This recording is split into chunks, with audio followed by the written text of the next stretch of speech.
When Mary was pregnant with Jesus, she was engaged to Joseph, who's usually portrayed as a carpenter. Carpenter is a little too specific. And I think of him as a village builder. I've known them in Ireland, where they can do everything from electricity to plumbing to stone cutting. Remember that we don't have many trees, but we do have a lot of stone.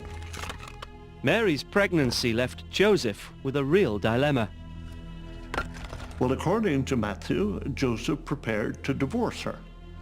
And by Jewish law, if his future wife was proved to be an adulteress, then he had to divorce her. He had no choice.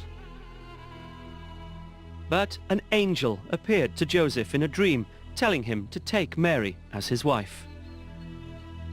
So we have Joseph swallowing pride and saying, I'm going to marry her and adopt the child anyway, as if it were my own. Because a census was being taken, everyone had to go to their ancestral town to register. For Joseph and Mary, that was a long way from their home in Nazareth. This is Nazareth today, a noisy northern town. Now, according to the story, this is where Mary and Joseph set off on their long journey south. Today by car it takes several hours. Back then it would have taken days. The Christmas card picture that we have is Mary on a donkey and Joseph walking kindly beside, by themselves with a full moon. Certainly they would not have traveled alone. Safety issues, security issues. There's safety in numbers as we go.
So we're travelling south from Nazareth towards Bethlehem, retracing the steps of Mary and Joseph to where Jesus was born. But what on earth was it like for young Mary? I wonder, did she realise the responsibility she was carrying?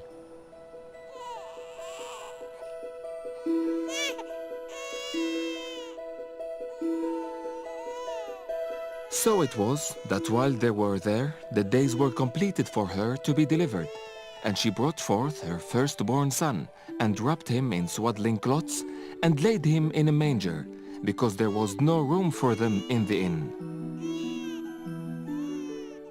Well, we like to look at the Christmas cards that are sent all around the world, and there's always a picture of a stable of animals and, the little baby lying in a bed of straw. Actually, it wasn't a stable with a lot of animals around. The birth probably took place in a family home, and rather than a public inn. And at that time, the houses were one-room houses. The family lived on the second floor, and the animals were all underneath. But the manger, where the animals fed, was on the upper level, where the family had their home. The midwife would have been there, probably in this case the owner of the house. But because of Jewish customs relating to purity, men wouldn't have been able to be present. Once the birth had taken place, Mary would have been purified in a purification pool, and only then would Joseph and others be allowed to gain access to see baby Jesus.